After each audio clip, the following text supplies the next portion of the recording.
Quais são os 5 principais mitos sobre o emagrecimento?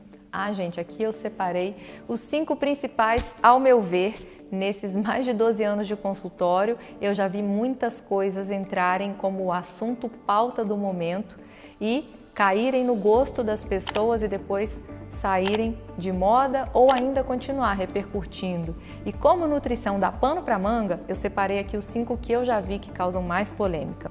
O primeiro deles, jejum.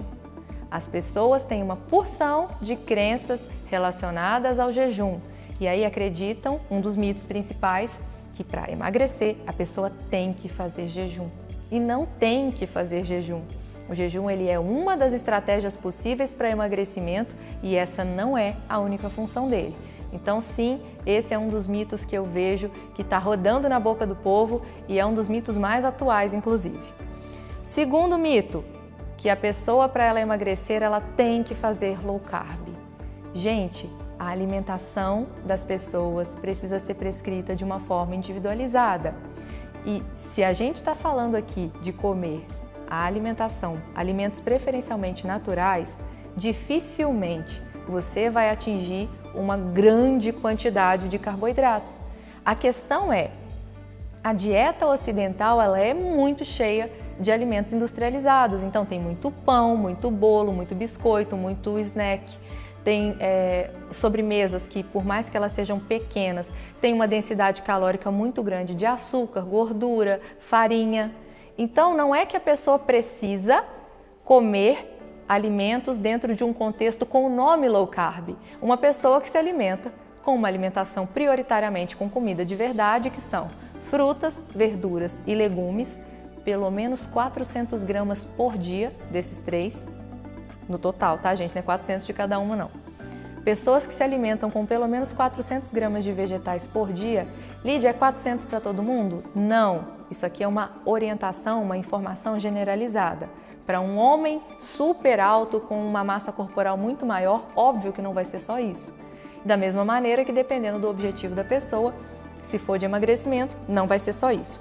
Então, além de não ser possível comer facilmente uma grande quantidade de carboidratos com comida de verdade, não é apenas com low carb que uma pessoa vai emagrecer. E durante os últimos anos, nem é a mais atual, rodou muito isso aí de que tem que fazer low carb se quiser emagrecer. Você precisa escolher a comida o mais natural possível. Se você quiser ter um corpo saudável, se você quiser ter performance, longevidade, energia, então não é apenas a estratégia low carb. E comida de verdade naturalmente já tem carboidratos em uma quantidade muito menor do que a dieta padrão ocidental, cheinha de industrializados. Outro é que comida saudável é cara, pouco prática e tem um sabor ruim. Isso também não é verdade. A comida saudável é aquela que a natureza entregou e que a gente preparou ela com o mínimo possível de coisas que podem realmente aumentar a densidade calórica da refeição. E aí, a comida saudável ela não precisa custar caro, você pode comer aquilo que está na safra. A comida saudável ela não precisa custar caro porque você vai, além de comer o que está na safra, não vai sair comendo coisas em um volume absurdo.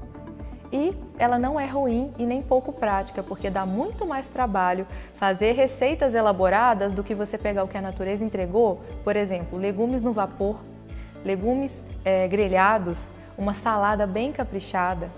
Isso dá muito menos trabalho do que você ir lá e preparar toda uma receita onde você vai lotar ela de aditivos para que ela fique muito saborosa, mas também com uma densidade calórica muito alta. Isso não é verdade. É possível comer bem, de forma prática e de uma forma muito barata e gostosa. Eu posso provar. Lá na minha clínica, na Psiconutrire, lá em Ubá, eu criei uma escola de culinária saudável, onde os meus alunos aprendiam na prática todas as receitas que eu ensinava lá. Elas eram saudáveis, elas eram saborosas, elas eram práticas e elas eram baratas.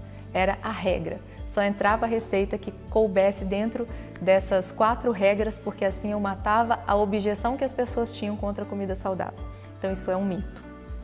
Mas é um mito que se tornou uma crença no senso comum, tá?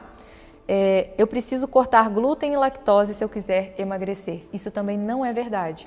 O que eu acabei de falar, uma pessoa que tem uma alimentação prioritariamente cheia de farinha, cheia de açúcar, e ela está com um excesso de laticínios, o que vai acabar acontecendo? A pessoa vai ficar com mais estufamento, a pessoa vai começar a ter um intestino que não tem uma saúde adequada, porque o alimento é pobre em fibras, não vai nutrir a microbiota que mora lá no intestino, que são os micro-organismos que estão lá, presentes no intestino, fazem parte da nossa natureza, do nosso corpo, e a gente acaba fazendo com que outros tipos de bactérias comecem a crescer lá no intestino, bactérias patogênicas, que vão fazer com que a gente fique com mais gases, com desconfortos gastrointestinais e que o nosso corpo não produza os neurotransmissores que vão fazer com que a gente sinta o quê? Bem-estar, bom humor.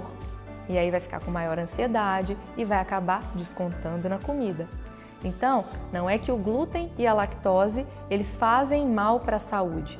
Se a pessoa não tem alergia ou intolerância, o que faz mal é a pessoa se exceder na quantidade.